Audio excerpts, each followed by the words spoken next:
All right, welcome, folks. We are here in our second week of our 1101 course.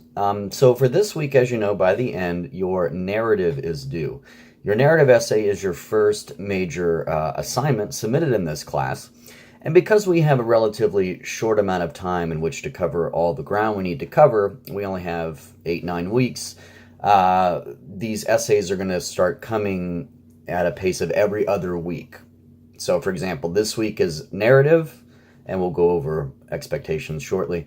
And then next week, we start in our second mode of discourse, which is description, meaning your second essay, due in about 2 weeks' time, in fact, is going to be a descriptive essay. And we'll get into what descriptive means in the context of that next chapter next week. But for this week, I'm giving you the whole week to work on your narrative essay.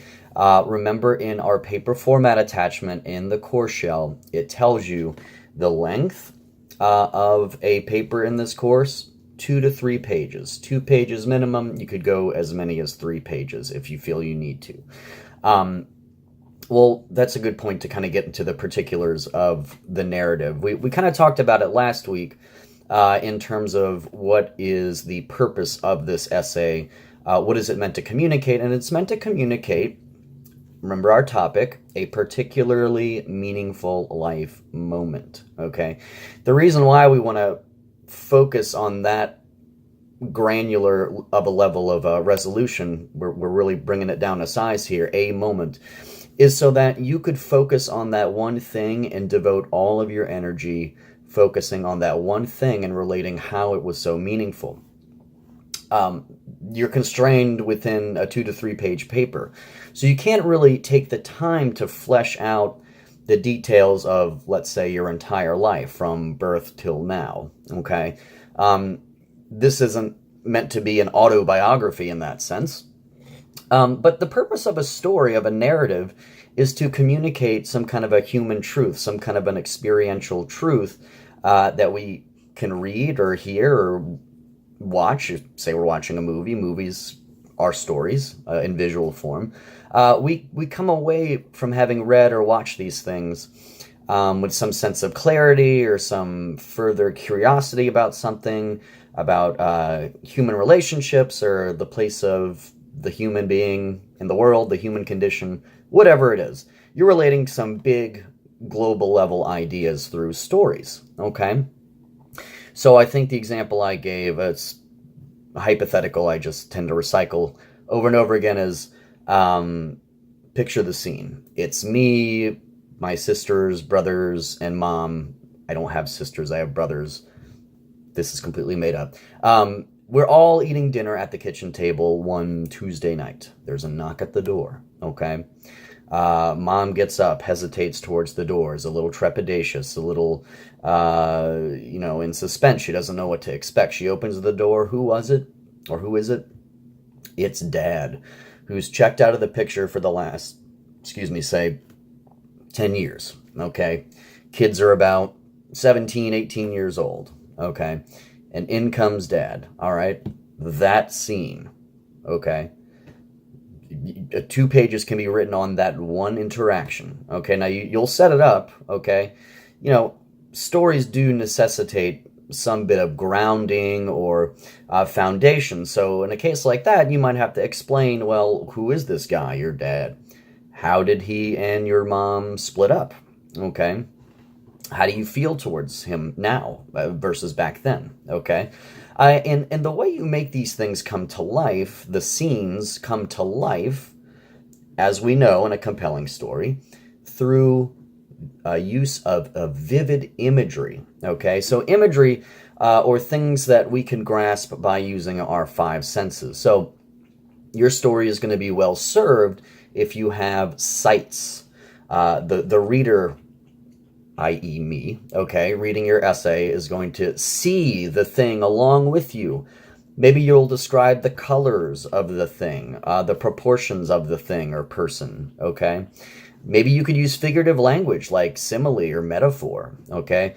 When my dad opened the door, it was like a Category 5 twister ran through our living room, That's a simile, using some kind of a figurative comparison using like or as, okay?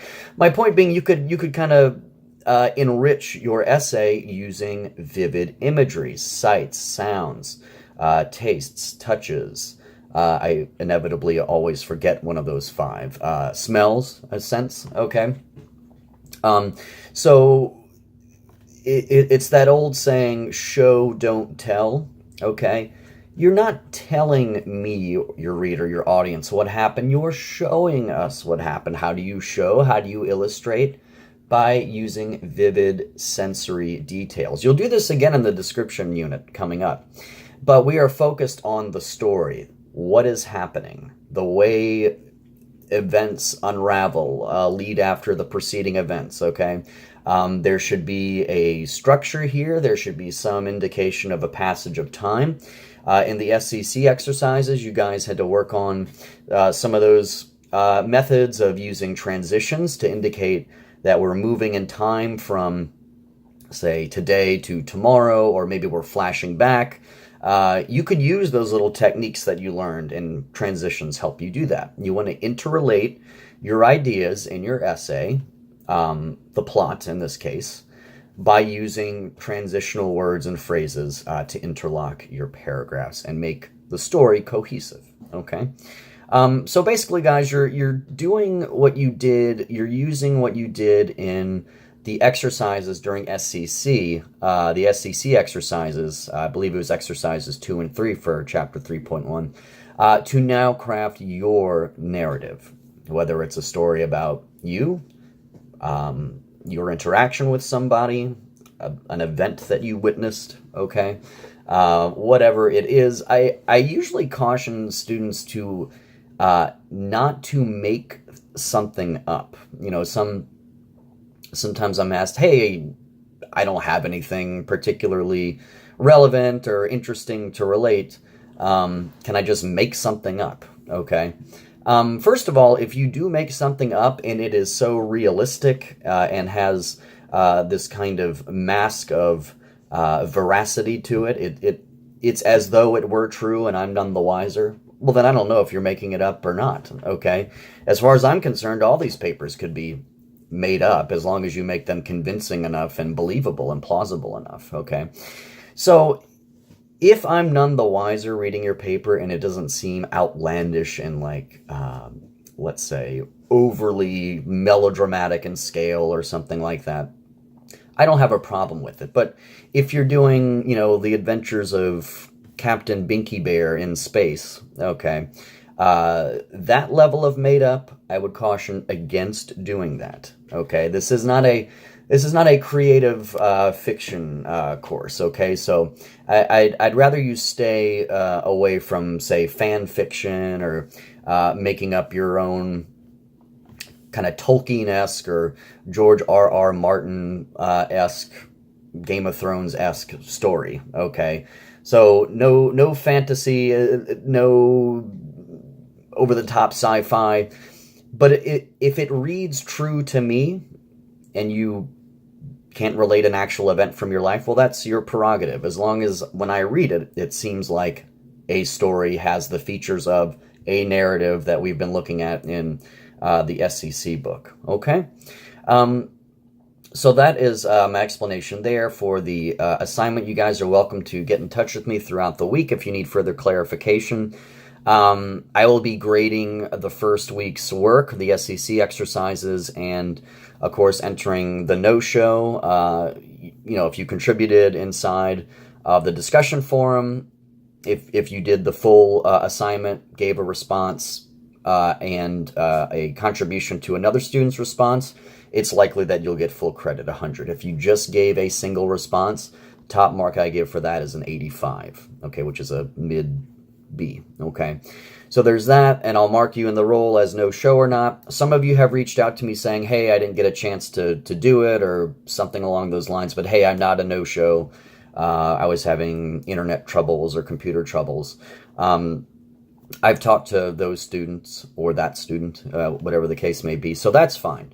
But if you haven't been active at all, didn't do the no-show, haven't reached out to me, you'll be marked as a no-show, probably sometime this week, okay?